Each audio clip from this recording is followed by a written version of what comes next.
후쿠시마 핵물질 오염수에 대한 국민의 불안과 불만이 갈수록 커지고 있습니다.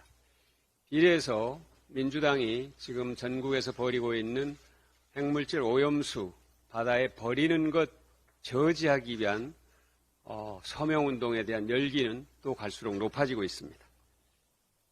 국민의힘은 여전히 국민의 분노와 불안에 진정성 있게 응답하지 않고 있습니다. 민주당은 국회 검증특위 구성과 청문회 실시, 방류 저지 촉구 결의안을 계속해서 제안하고 있지만 국민의힘은 아무런 응답을 하지 않고 있습니다. 신속하게 응답하기 바랍니다.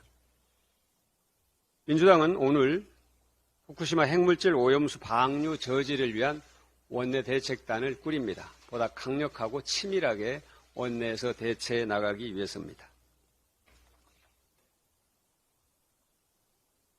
이재명 대표님도 말씀하셨습니다만 총체적 국정의 난맥의 조짐이 분명해지고 있습니다. 민생의 어려움입니다. 첫 번째로.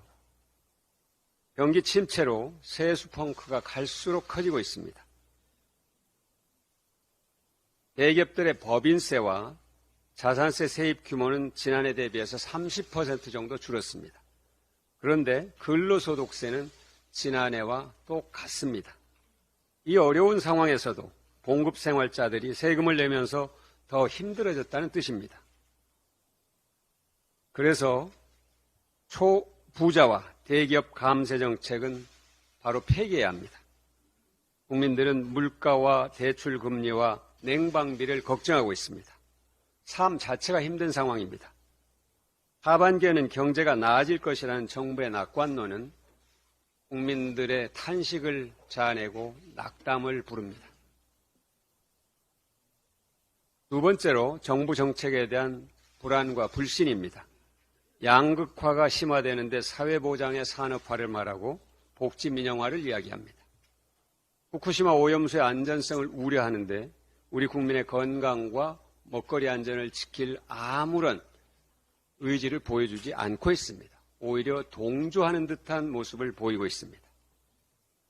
소아과 응급실을 찾는 아이와 환자 그리고 가족들은 전쟁의 수준과 같은 어려움에 빠져 있습니다.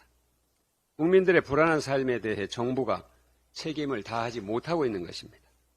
세 번째는 언론과 노동에 대한 반민주적 탄압입니다. 오랜 시간 국민적 합의를 거치면서 형성된 언론 자유와 합법적 노동운동의 보장의 가치를 가볍게 파괴하고 있습니다. 국민들이 용납하지 않을 것입니다. 민주당은 국민의 삶을 지키는 정책과 입법에 집중하겠습니다. 특히 폭염 속 취약계층을 위한 에너지 추경을 최우선적으로 마련하도록 하겠습니다.